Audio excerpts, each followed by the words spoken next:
Mtu majipola, nene moye jingole, atau supporter tajine, yafi, kalau susuma mata atau hama babi bapa fiau, Tagba udah cara fia ha, tamia Anlo mongpokwe, betasi kenal si ne, apa Tagba saya, wanami betasi via rekwa, namanya ada money, orang bawa atau buku yo kenal ni. To His Excellency President John Dramani Mahama, Governor Mikata, Namake, Joe, the Vosa Regional Coordinating Councillor, Miento Benami, Yekla Novinia. In fact, Menyana Menye Chichinelo, Adoyanya Chichinamo, Aka, Doma Himiano for the Kama, Fonya. Novinia Jijoli Gakpe Ple Yape MC Laya Tepama Ekba Dodo Sopo Alaba Mawe Ple Suwa O Nalene Manima Jiba Male Togbioda Jifota MC Nava Avanote Ple Afialabe President Mahama Tom Doda Dodegbe Aka mawo didia ye wo fima vo afi tepa de ho gali o lebe miayi malan kude ubua Afiadenyigba nye kaji de kanya alabe mamanya ami adiaba ikeji fofonya ahopa alofa de ka Blawi de ke Afiatro Magbe Echo Jakpasukopa Afiko Taneba ye Tagba Zaduma lekeleke mahaha ma domodafia ma do benami Acho Bedashi de Kavado Anna Tokyo ta de kawo koda edua du koma Ayiga wenyaba Nedu na za kwaji aka ena ngo ido wowo ta enyo ye oja chobe ya hamiava presu be mi owo nano ewome His Excellency President John Dramani Mahama ayi ne hozi afia madapere ka areko Akama jema na mi kakareji ba akwa mieda manya jojro alaba President Mahama nyo muganu to yama nyo moya nyo kwena contractor ye efe ya me ala President Mahama fata ji dupoklo yama nyo moya to agaveji to Afiadenyigba ma dore metrikasa emoya edodoge epeya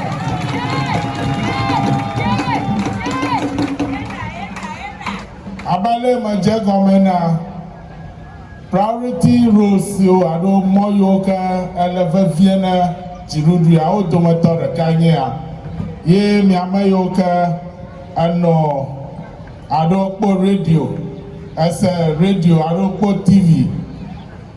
I don't know. Big push. I President Mahama, I dekpedo, hana big pusher. Yamayo si amiasi. Le President Antonube, I dejeshi moya. Ayo moya nko. Ble mobubu adoyo kele miapa muganu tuama. President Mahama, megle midio. Nyo keta. See defense project here. Eje goma. Nemi edu afimafia contractor ola fima akpodom de chapon ble supermaga de funa nyan of you. Jinu ya mamile pan kekebla vo eto agbea. Wana gade jige le keta ike atemo ena keta habo dudu.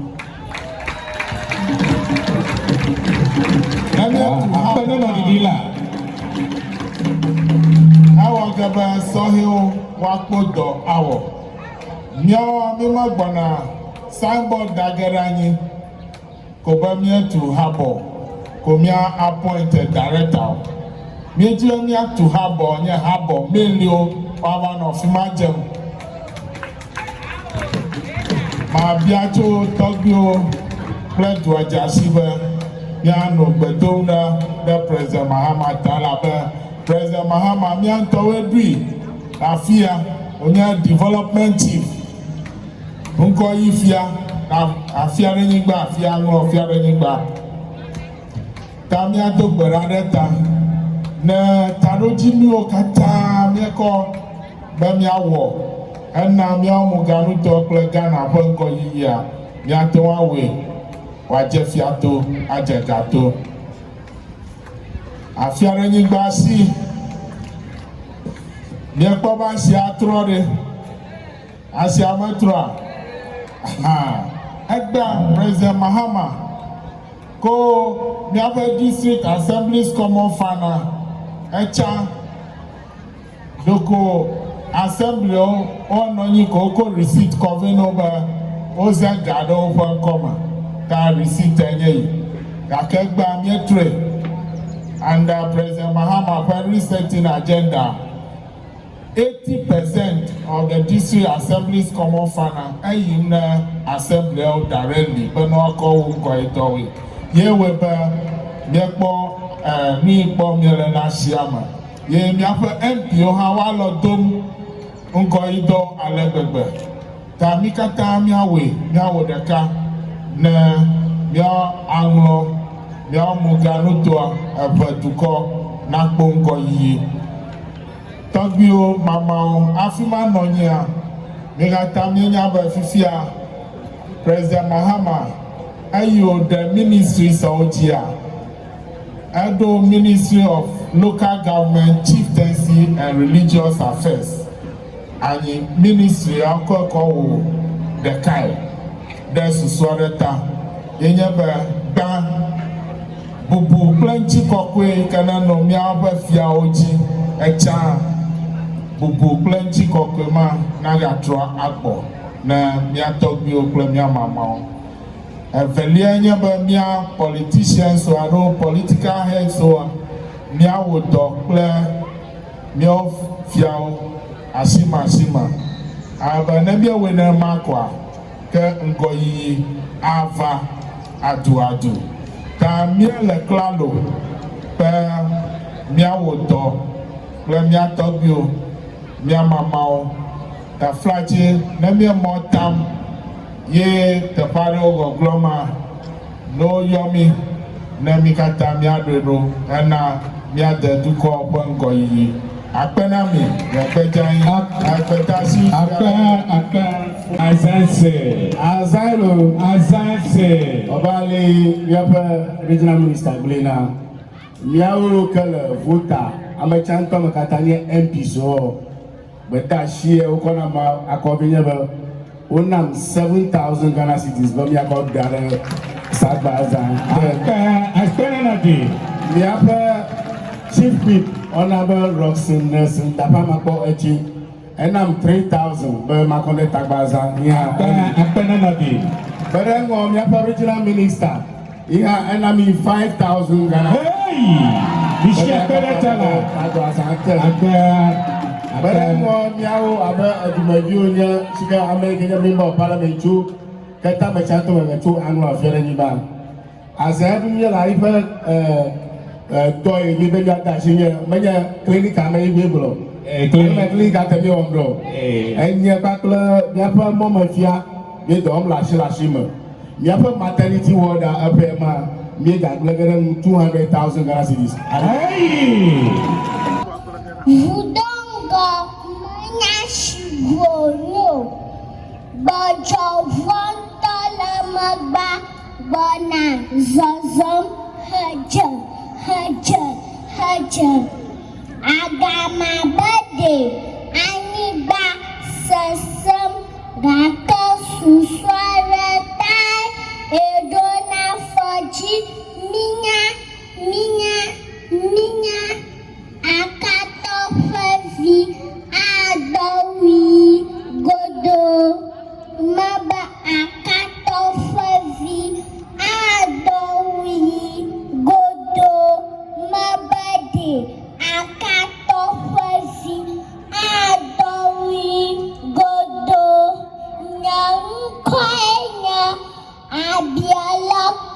Shina Nusino aka Koraki Mohova Ada Mala Class 2 Mavaba Maglo Hapanya Afiadenyigba Hapanya Fotanyainyo Nunya Mona Anlo Afiadenyigba Ajigodwa Miawezo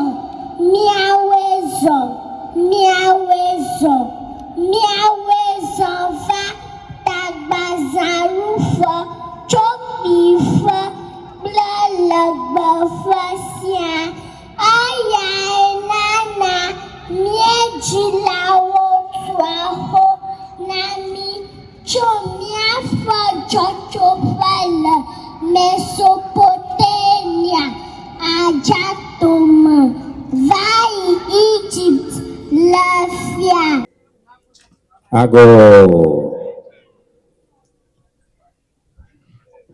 Oba kahoho ngo gaya oro karala hawana domikoi kahoho ngo gaya oro karala hawana domikoi kahoho ngo gaya oro karala hawana domikoi kahoho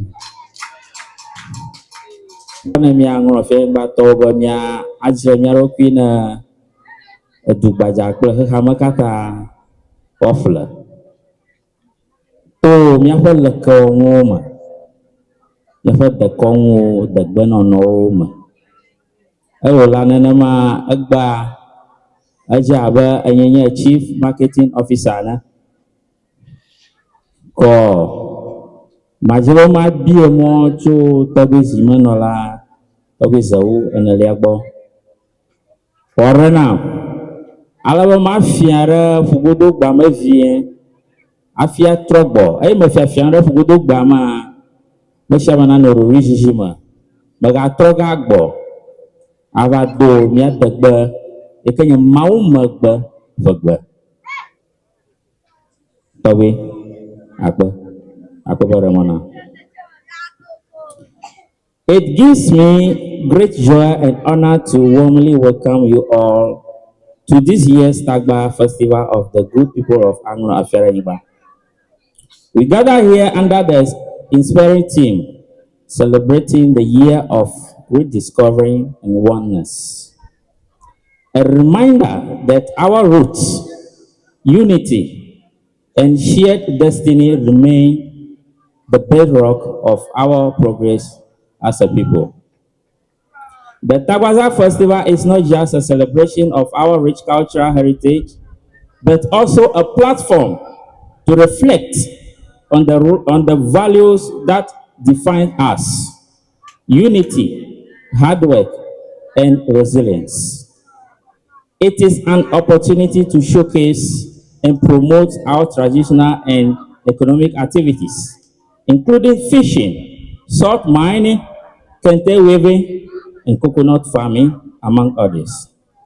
These industries remain the pride of our people and hold great potential for our collective development. This year, our celebration carries a special mission to foster unity, strengthen our bonds, and raise the needed funds for the construction of Patients Ward at our town's health center. We have many other pressing projects to attend to, but as the saying goes, health is wealth, and a healthy community is a thriving community. I therefore urge all citizenry, present and elsewhere, sons and daughters of Anlo Afiadenyigba, both home and abroad, institutions, organizations, and religious bodies, friends, and well-wishers to support this noble cause wholeheartedly. Let us use this festival as a time of rediscovery, to reconnect with our traditions, to strengthen family ties, and to chart new paths that will bring progress and prosperity to our communities within Anglo Afiadenyigba traditional area, Anglo Duko, Abaduko, and Ghana at large, as well as the whole world.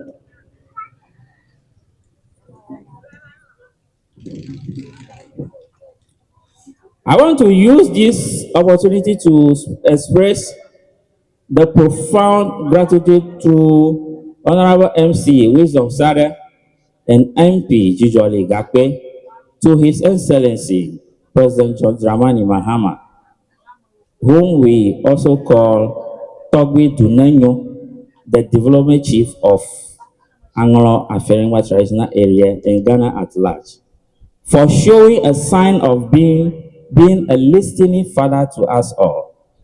Our Anlo Afiadenyigba market is now seeing renovation after our long time of crying. We know very soon the road networks and others will also follow. May our unity be renewed, and may this festival ignite in us the spirit of togetherness and development. I thank Tagba II, the 2025 Tagba Central Planning Committee Chairman, his co-chairman, Mr. Jordan Dodo, all the planning committees, and everybody who is contributing to the success of this program. On behalf of the chiefs, elders, and people of Anlo Afiadenyigba, I once again welcome you warmly and wish you a joyful celebration.